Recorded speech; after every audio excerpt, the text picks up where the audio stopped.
नमस्कार दोस्तों। आज का सवाल बहुत ही दिलचस्प है।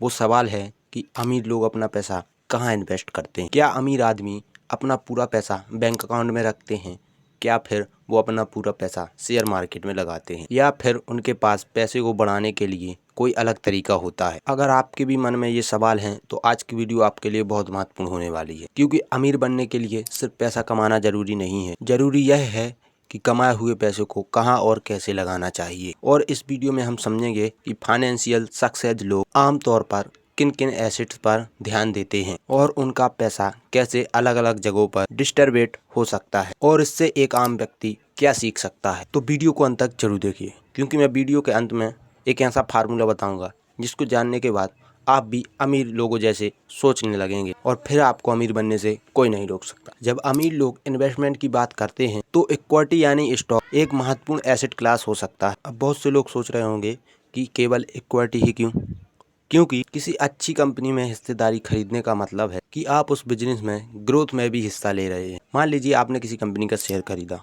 और उस कंपनी की ग्रोथ समय के साथ बढ़ती जाती है और उसका प्रॉफिट भी बढ़ता है और मार्केट वैल्यू भी बढ़ जाती है, तो आपके इन्वेस्टमेंट की भी वैल्यू बढ़ती है। लेकिन यहाँ पर भी एक सबसे महत्वपूर्ण बात समझना बहुत जरूरी है। अब यहाँ पर अमीर लोग इसलिए स्टॉक नहीं खरीदते क्योंकि उसकी प्राइस बढ़ती है। वो अक्सर बिजनेस को समझने, वैल्यूएशन देखने और रिस्क को समझने और लॉन्ग टर्म पोटेंशियल पर ध्यान देते हैं। यही कारण है कि अगर आप स्टॉक मार्केट में नए हैं तो किसी के कहने पर शेयर मत खरीदिए, आप खुद समझिए उसके बाद शेयर खरीदिए। अब बात करते हैं दूसरे बड़े एसेट की, रियल एस्टेट। कई अमीर आदमी अपनी वेल्थ का कुछ हिस्सा प्रॉपर्टी में भी रखते हैं। इसके पीछे कई कारण होते हैं, जैसे रेसिडेंटल प्रॉपर्टी, कॉमर्शियल प्रॉपर्टी या फिर रेंटल प्रॉपर्टी। अब इसको आसान भाषा में समझते हैं। मान लीजिए खाली प्रॉपर्टी खरीद ली, या फिर कोई अच्छा सा लोकेशन देखकर उस पर प्रॉपर्टी खरीद ली, या फिर कोई रेंटेबल मतलब कि कोई अच्छा सा बिल्डिंग खरीद लिया जिसमें डेली इनकम हो सके। तो ज्यादातर ऐसी प्रॉपर्टी रखते हैं जिनमें डेली इनकम का सोर्स बन सके। लेकिन रियल एस्टेट का मतलब ये नहीं कि हर प्रॉपर्टी इन्वेस्टिंग के लिए सही है। उसके लिए लोकेशन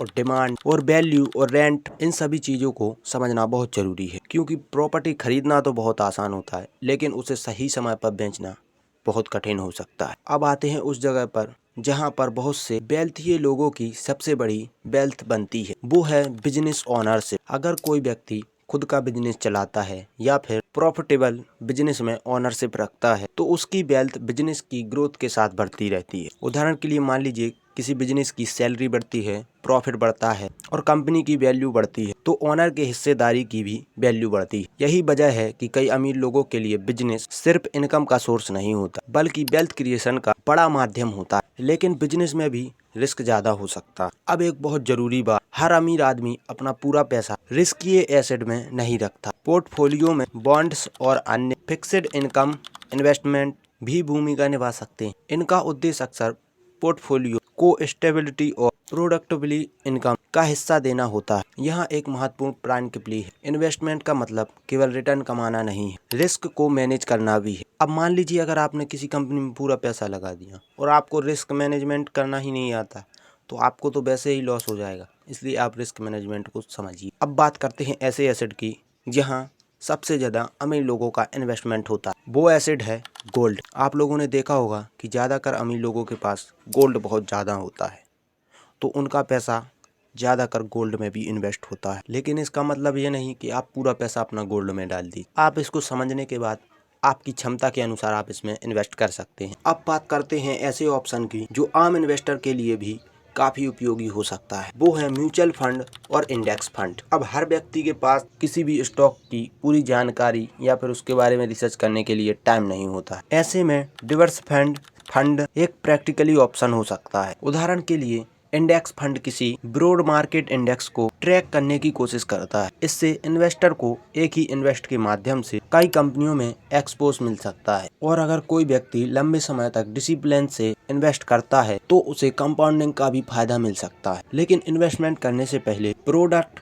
रिस्क और फाइनेंशियल गोल को समझना बहुत जरूरी है। दोस्तों, अब ऐसे इन्वेस्टमेंट की बात करते हैं जिसे अक्सर लोग भूल जाते हैं। वह है खुद पर इन्वेस्टमेंट। आप आपकी स्किल बढ़ाते हैं, फाइनेंशियल नॉलेज बढ़ाते हैं और नई टेक्नोलॉजी सीखते हैं या अपने प्रोफेशन में बेहतर बनते हैं, तो आपकी अर्निंग कैपिटल बढ़ सकती है। मान लीजिए आज आप 30,000 रुपये कमा रहे हैं। अगर अगले वर्षों में आपकी स्किल की वजह से आपकी इनकम 60,000 से 1,00,000 रुपए तक पहुंच जाती है तो इन्वेस्टमेंट करने के लिए आपके पास ज़्यादा पैसा उपलब्ध होगा। इसलिए इनकम बढ़ाना भी उतना ही महत्वपूर्ण है जितना कि इन्वेस्ट करना।